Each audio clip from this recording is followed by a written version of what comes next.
Hello, welcome to another Sunmark Think and Thrive. Today we are very lucky to have our guest, Mr. Zoltan, and our head girl, Noemi, who will be the moderator interviewing for today. Thank you. Good afternoon, everyone. As Ms. Holden introduced me, I am Noemi, a student in Year 13 and head girl here at SunMoney School. It is truly an honor to welcome you all to today's Think and Thrive session. Our guest today is partner and CMO at SunMoney Solar Group, Mr. Rendes. SunMoney Solar Group is currently running the world's most extensive global community solar power program, ensuring it becomes a unique, sustainable, and futuristic initiative to allow all kinds of investors to initiate reductions in the world's carbon footprint and contribute towards saving the planet. Mr. Rendes, thank you so much for being our guest today. We are truly privileged to have you share your experiences and wisdom with us. It's a privilege to be here, and please call me Zoltan. Like, this Mr. Rendes thing freaks me out. Okay, okay, let's begin then, Zoltan. In terms of your early years, could you provide us with a brief overview of your childhood and upbringing? Where were you born and raised, and how did these formative years shape who you are as a person today? I was born in Hungary in the southern Mediterranean in a small city surrounded with vineyards, and it was looking back, it was a fairy tale land for childhood, and I was a weird kid. I'm still a weird kid, actually. So I was a weird kid. I was very observant. I was silent, observant, and then taking action. So I learned things, and I really liked to be around adults. We were an average middle-class family, and father was an architect. My mother was in HR with a straight railway company, and it was good life. It was simple and good life, and we were very motivated to learn, to become ourselves. I think we got a good mindset and value set in the family. I have a brother, an older brother. We are very different, So it was. I was kind of destined to very early. I realized that I have a weird connection with the planet. That I just wanted to see it, and since I was very observant, I realized things about the world very early. And since I was talking always around adults, I really liked the company of adults. I kind of learned quicker, and that made me hungry for seeing the planet. And that's it, basically. Yeah, that is inspiring. And did you by chance have an influential person or topic in school that raised this interest of yours in the environment? It was more like, I think it was more like, I had many influential people in my life, even like my grandfather was a superhero for me. And of course my father too, but somehow my grandfather was like me, just older. So we were really the same. And he always pushed me to be myself, and even if it seems impossible, try to step in that direction. And so I picked up that mentality really early, and I really had a longing and a weird longing to to get out there and see everything. Like, I think most of us have it at that age, right? That you want to see the world. But I had so much hunger that I actually did it afterwards. So yeah, not much of I couldn't say one person, but there were a lot of people. And if I had to say someone, then it was my grandfather. That is beautiful. Now that we know a little bit more about you, let's explore your professional journey. Can you provide a brief overview of your professional journey, which led to your current role as partner and CMO at SunMoney Solar Group? And more specifically, what inspired you to pursue a career in the renewable energy sector, and how did you get started? Fate, I would say.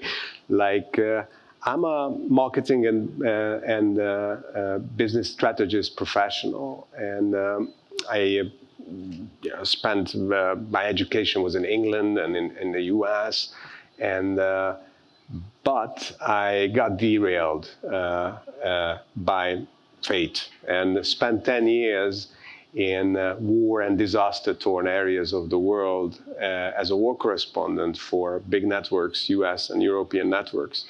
And at that time, I started to work with aid agencies, aid organizations, because I felt that I'm so lucky that I can see the privileged part of the world and see the unprivileged part, and I have a chance and will and power to help. And I want to save this world. So I started to save itsy-bitsy parts of the world. And then, of course, with that image and my degrees, it was easy to get a C-level executive position when I retired from wars. And so I got into media as an executive on field of marketing and communication. And when my son was born, I kind of felt the corporate world became very distant very suddenly. And I left the corporate life and upgraded my mission to save the whole wide world with these two guys sitting back there, who are my partners in SunMoney Solar Group. We started something which seemed impossible, and ever since, every year when we celebrate the company's birthday, it seems like a dream that we could build this out from an idea, and that we have so many clients and followers, huge social footprint, and that our slogan tells it all. What we do is we make money and save the planet. That is interesting. And as a partner at this beautiful company, and given the dynamic nature of the sustainable industry, how do you stay updated on emerging trends and ensure that SunMoney stays relevant within its highly competitive industry? I try to be brief on this because this could be a long answer. Our basic business model, and you have to understand what we do as Community Solar Power Program, is we build or buy renewable energy assets. And we let people to buy in by capacity. So we buy in by the watts. We maintain and support the parks with very little money. People can join in. And we support and maintain those parks, sell the electricity on our clients' behalf, usually to state. And then they get the revenues every month based on the size of the share. So how we updated our business model is that we kind of realized that our clients are mostly 35 plus. And there is a reason for that. Like, people think about more consciously about their investments over 35. We wanted to reach out to a younger generation. So we made the same thing on blockchain. So now we have a tokenized asset called SDBN on blockchain for a trendier and younger age group as an investment opportunity, where you can start from like 1.5 US dollar cents. So from very little money, you can tap into the renewable energy sector. We also tapped into recycling, zero emission tire recycling. And we are bringing a truly miraculous product this last quarter of the year out to the market. It's heavy machinery, but it can recycle tires, this toxic waste landfills, without emissions, with minimum energy, and make valuable raw material out of it. That's very interesting. Can you share with us some of the other latest innovations in solar power technology and how these are changing the way that we use energy? Most important, there are a lot of innovation. Like, this is a buzz field of life now, that there's so many things happening with smart grids, with AI. AI will have a huge role in this too, because we need to optimize, because we are using too much, and sometimes we are using too much because we just don't know that we are using too much. And so we need AI for that. But I think the most important and crucial technology now is battery. Like, imagine that solar is a daytime thing, and optimization, and of course in Europe it's a seasonal thing too, because in the winter when it's gloomy, it's less energy, so it's always like this in terms of generated capacity. So we need the batteries to evolve into something which can hold the electricity and make it possible that it goes into the grid at the right time when there is no sun up and there is no like live energy coming or live electricity coming from the sun. I'm not a technical expert, I should say, so it's always a miracle for me that becomes that. But I know the basics and the business dynamics of it. So I think battery technology is crucial, and it's evolving pretty slowly, I should say, but it's picking up, and I can't wait. I would say forecast 2-3 years, we're going to have the technology to store electricity for even months. And there is some high-tech battery technology out now, but it's as expensive as a solar park or even more expensive. So that would not worth it to buy, of course. Yeah, that makes sense. Why do you think it is essential for young people to be aware of climate change? And what role can parents and teachers play in combating it? I always say when I speak to people about the topic that make no mistake, this planet will survive. The only question is if it survives with or without us. I think you guys were born into an era where climate change was already a fact. Because they could deny it, some people still deny it. But it's a fact. We feel the effect. You're bringing up, through your bringing up, you were socialized with climate change. You already know what's happening. And I think younger generations are more motivated to save the world. And I'm sorry that we are giving a word like that to you. I really think it's not fair to you. But also the problem is that we have not identified the enemy when we talk about climate change. Climate change, what are we fighting when we are fighting climate change? Are we fighting nature, physics, chemistry, biology, evolution, weather? No. We are fighting ourselves. And change is generational. I think older generations are less capable of that big change. But since you were brought up with a problem, you will be able to naturally change this because you want to live a happy life. And that's us. We want to survive. Yeah, that's inspiring. You are known to be dedicated to helping create a more conscious society by inspiring citizens to make small changes that can make a lasting difference. What are some simple yet effective sustainable practices that us students can adopt within our daily lives? First of all, every small step counts towards the right direction. Even acknowledging the problem counts. And one thing, and it's going to be weird because we could talk about not leaving the lights on. We could talk about the running water tap when you are brushing your teeth. I don't want to talk about that. I want to talk about something else. I think problem with climate change and this society and this word combating climate change is that we turned our backs to climate change. It's too big for most of us. It's unbeatable foe. But it's not unbeatable foe because it's us. So we need to reach into ourselves. And I think key to combating climate change is being more open and more kind to each other. I think what we lost in a lot of ways is the connection between us. And I don't get me wrong, I'm not starting to blame TikTok and Facebook or anything for that, or the gram for that. I blame us. We kind of, all these things happened in your lives already, all these wars, all these trends coming up, all the climate change related incidents. We just kind of closed our doors. It's better inside. I'm more secure. I have my little world. And that's not good. Ultimately, that's the biggest problem today.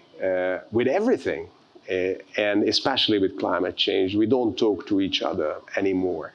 So I think key to this fight that until we fight, there is hope. Until there is hope, there is love.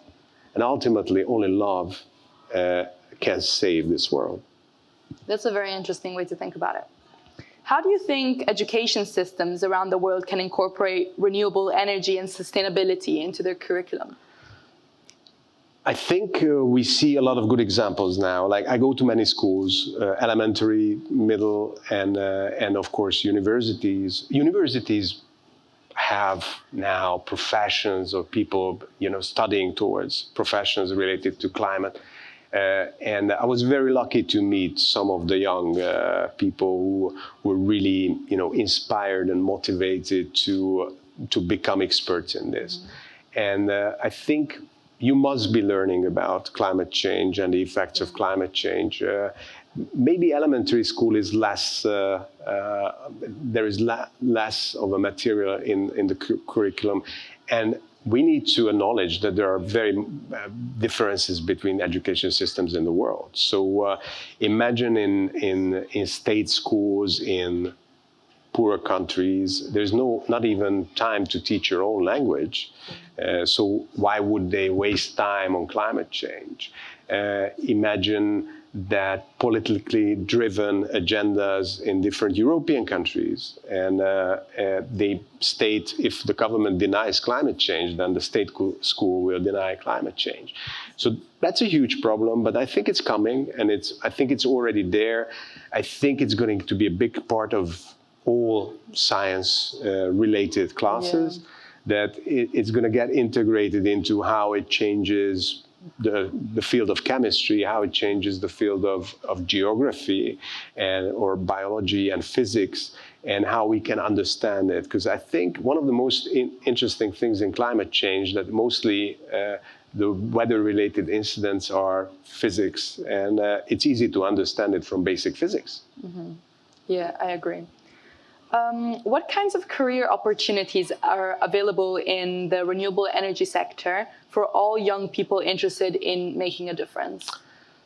I think the energy sector and the environment-related sectors are really great opportunities for you guys, because there's a lot of IT, mm-hmm. which is, of course, very, very trendy these days to become IT professionals. Communication, marketing, someone needs to sell climate change to the world. And when I say sell, make aware and give people knowledge about what's happening. Give them the big picture. Also science, of course, engineers. We need all of those people. We need to invent more and more of things which can make energy without actually damaging the environment. So there are so many opportunities, and that's why climate change is not just a foe. It's an opportunity for humankind, for innovation, for becoming better. And so I think it will touch every field, even legal. So medical field, surely, and researchers, surely. So I think all these fields are affected. And even the humane studies, like art is very much influenced by current affairs. So climate change will be a big part of that for people who want to become writers. It's going to be the environment we live in. So it's going to be the environment of art, modern art, which is happening now, or contemporary art, which is happening now. Yeah, 100%. How realistic do you think it is for a city like Dubai to be fully powered by renewable energy in the future? I think it's very much realistic. Like Dubai is famous for being the best and the biggest in everything. And it's not just marketing, it's a will. And where there is will and money, there is a way. And I think if you have a chance, I don't know if you go on study tours, go to the Bin Rashid solar power plant just outside of Dubai. It's amazing. And they're still building it. And in the desert, perfect. These are two-sided solar panels. So they pick up the reflection from the sand on the bottom. It's amazing. That's so much energy. So it's a no-brainer that they can do it to feed this city with the energy. But I think what's more important in connection in Dubai, and there are really good signs that they finally realized that it's not just about renewables. Dubai needs to come closer to nature. It's a hard thing after someone started to build a city out of a dream. And someone started to build this impossible city here in the middle of the desert. And of course, it desynchronized with nature. That was a desert and there was sea. Now it's a huge city made of steel and glass. So now I think Dubai realized that we need to kind of resync with nature. And the rehabilitation program of the coastline, that's very important. Because if you rehabilitate the coastline, there will be living creatures in it again. And it will have, optimal pH, optimal salt content, and all that. It will cool down the city, and that's a natural way. We cannot cool a city. We cannot put, but they will live at one point. So we cannot just put it in an aquarium and just press the button on cooling. So I think that's the smart way, and I think Dubai is drawing so much attention and talent towards this. And of course, money is, it's a big question when you want to fight this rehabilitation of the coastline, what, $70 billion US? So it's, but this area of the world is famous for Mission Impossibles, and not just because of Tom Cruise jumping from Burj Khalifa. And I think if one place can do it, that's Dubai. Yeah. In Masdar City in Abu Dhabi, they have moved from sunlight to thermal energy with solar panels due to the sunlight panels having to be constantly cleaned because of the sand coming from the desert. Have you visited, and what do you think of this move? I've visited. It's kind of like it's a logical move, and it's great to tap into any energy which we can tap into and clean. The thing with the cleaning, it's solar panels, and it's kind of like an urban legend. Solar panels being dirty, not making it takes some of the capacity when it's dirty. When it's fully covered with sand, of course, but that does not happen in the desert. The desert is moving, the wind is moving. So, but I understand that they are doing it. It's a beautiful place as an experiment to build a city. Actually, we wanted an office there at one point, but it was not convenient at that time. And so it's an amazing experiment. I want to see that experiment, or parts of that experiment, put into the townships and communities in Dubai and Abu Dhabi, and yeah, I'm really happy if they tap into more than just solar, because we cannot stand on one leg. We learned that. Yeah, of course. In your view, what are the most critical steps that young pupils can take today to shape a sustainable future? I think be open, and not just to the topic, but your fellow people, your fellow students, your people out in the world. Like, we are living in a world where topics which tainted the history of the humankind are back on the table again. I think Dubai is a great example. And in a good way, not like New York City, as a melting pot.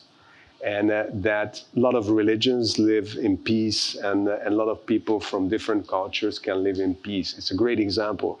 If you have a chance to live in Dubai, that should be an inspiration for you, for your life. When you get back to gloomy Europe, or the Middle East, which is in war, or back to the US even, that humanity made success when united.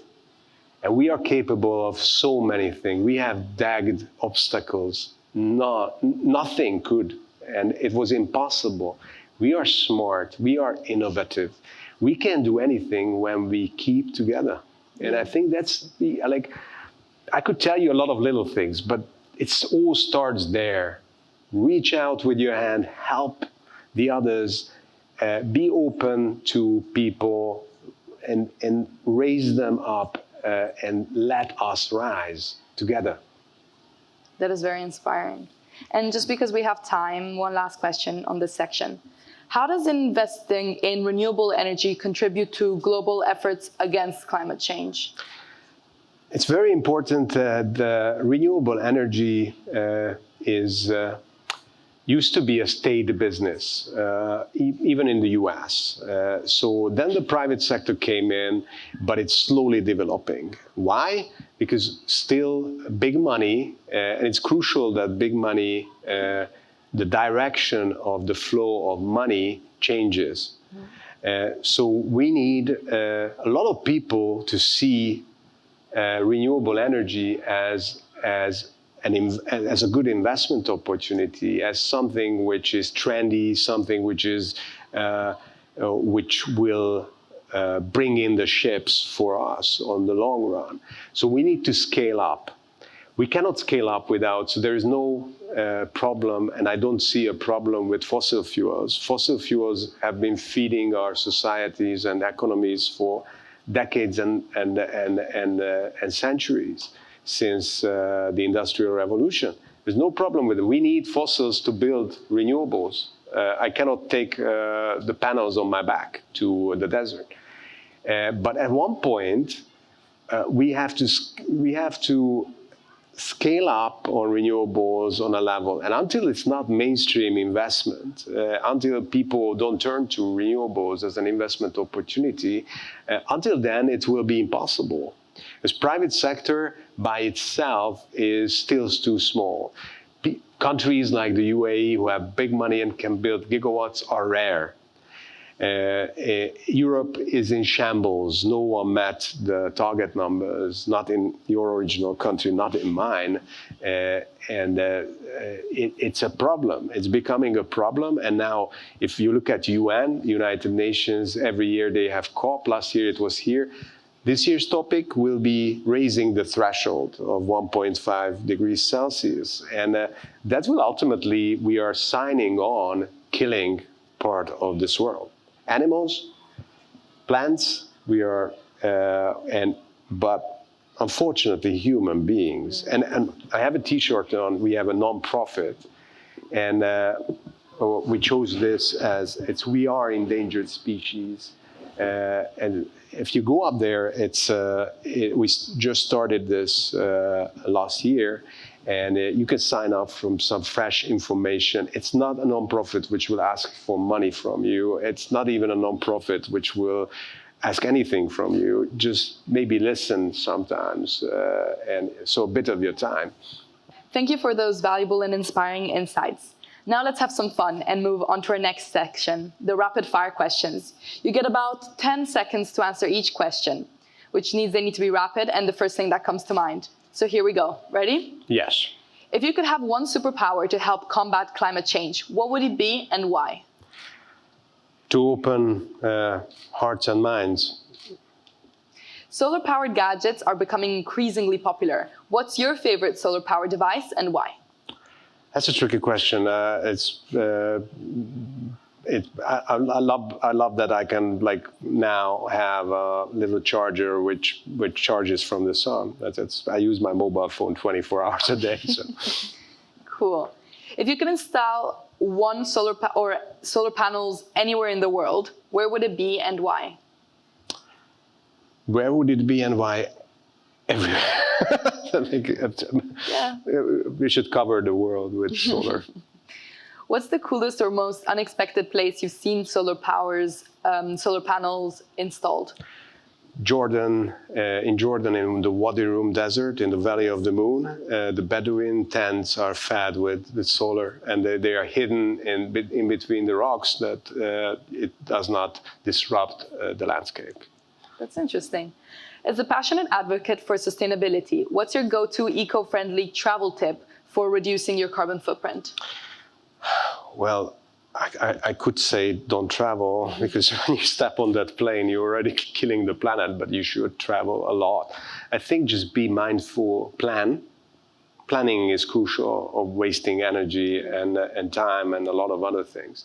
So planning, choose your route wisely, and when you go somewhere, try to go around as much as you can do in that area so that you don't have to fly back again.